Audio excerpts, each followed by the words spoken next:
Subscribe کریں channel then اسلام کو اور بیل آئیکن پر پریس کریں تاکہ آنے والی ہر نئی ویڈیو کا نوٹیفیکیشن مل سکے۔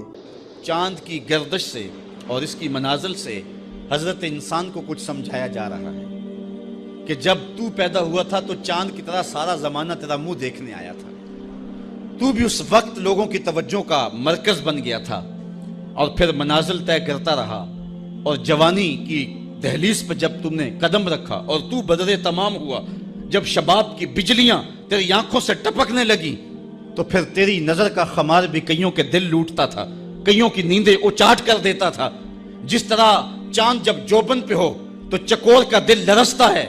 اور سمندر میں جوار بھاٹا پیدا ہو جاتا ہے، لہریں اٹھتی ہیں، طوفان پیدا ہوتے ہیں، تو جب بندہ بھی جوانی کی دہلیز پہ ہوتا ہے تو وہ بھی طوفان اٹھاتا ہے، دلوں میں جوار بھاٹے پیدا ہوتے ہیں۔ تو وہ لمحے بھی آئے کہ تو نے دلوں کی بستیاں اور دلوں کی دنیا پر ہلچل پیدا کر کے رکھ دی۔ تیرا شباب لوگوں کی زندگیوں کے اندر گھلتا رہا اور کتنوں کی نیندیں اچاٹ ہوتی رہیں، تیری زلف کے شکن کتنوں کا قرار لوٹ کے لے گئے، لیکن پھر وہ لمحہ بھی آیا حتی آدھا کل ارجون القدیم،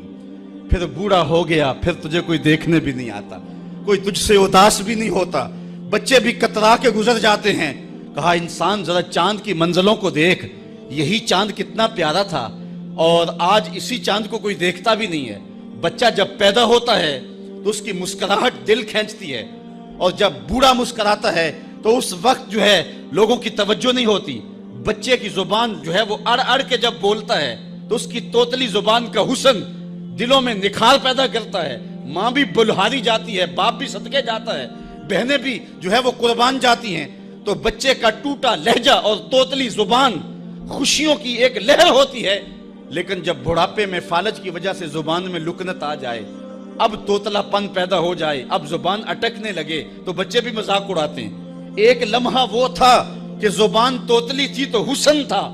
آج لمحہ وہ گیا کہ حتی آدھا کل ارجون القدیم،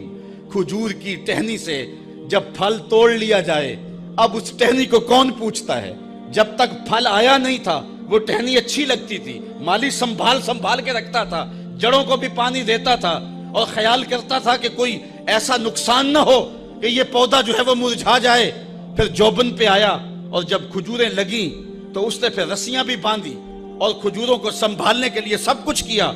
پھر جس دن اس نے اس ڈال سے پھل کاٹ لیا، اب وہ کھجور اجڑ گئی، اب اس کی وہ ٹہنی بے توقیر ہو گئی۔ انسان کی زندگی کا جب شباب لٹ جاتا ہے اور بڑھاپے میں جب وہ کسی قابل نہیں رہ جاتا تو پھر اس